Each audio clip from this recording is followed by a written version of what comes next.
Dr. Jonah Halloran's patients never left his care, even when they died. That's not hyperbole, not metaphor. Some stayed until the day they took their own lives. Others stopped living long before that.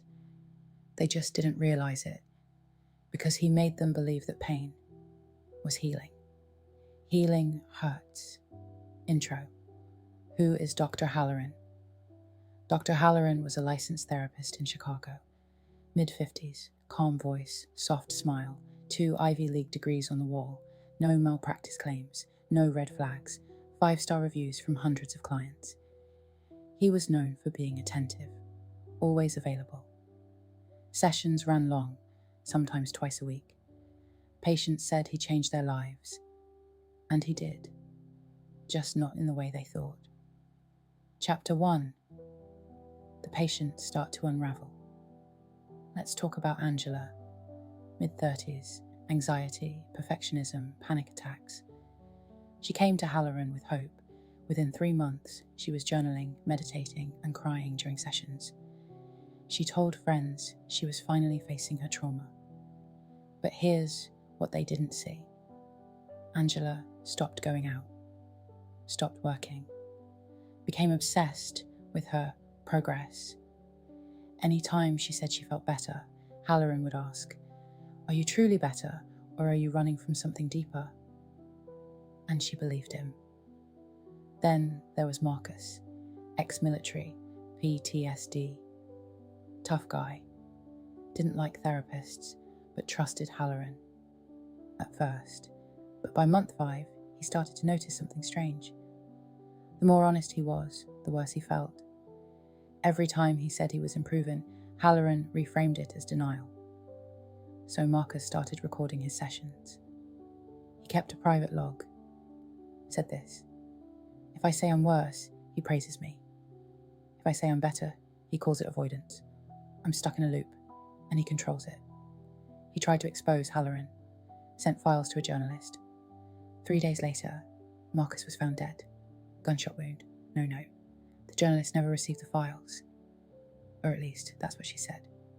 Now Devon, 24, creative, suicidal ideation, bipolar diagnosis. He told Halloran, "You're the only person who's ever understood me." He drew again, wrote music, started smiling for the first time in years. Then he tried to end therapy. Halloran said, "You're not ready. That's your pain talking. Don't abandon yourself now." Devon had a breakdown. He carved words into his mirror. "If healing means needing him, I'd rather be sick." And came back. Of course he did. Halloran welcomed him like nothing happened. Chapter 2. What Halloran really wanted. So, what was Dr. Halloran actually doing? He wasn't a fraud. He knew the right words, the right tone, the right diagnoses, but he didn't heal people. He kept them fractured, delicately, methodically, because healed people leave. Broken people cling. He created dependence, made himself the only voice they trusted, then silenced every other voice in their lives. And he told himself he was doing it out of kindness, that if he let them go, they'd spiral, that pain was necessary. But really, he liked being the center of their worlds, the one who got away. There was one patient who didn't break. Her name was May, late 20s, cynical, resistant. She didn't cry in sessions, didn't open up easily, didn't chase approval. She asked questions he didn't like answering. One day, she said, "What would happen if none of your patients needed you anymore?" Long pause. Halloran replied, "Then I'd be out of a job." May just smiled. "Number, you'd be alone." She left that day and never came back.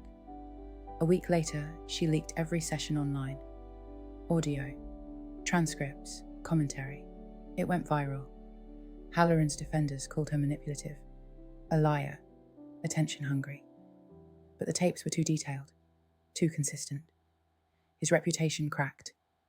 And still, patients kept coming. Chapter 3.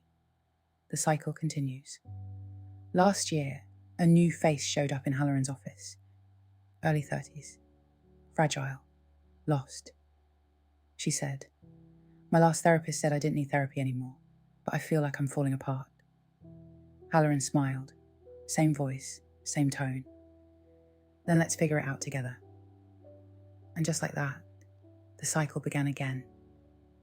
Outro, a closing message. Some monsters don't scream. They whisper. Some don't break you.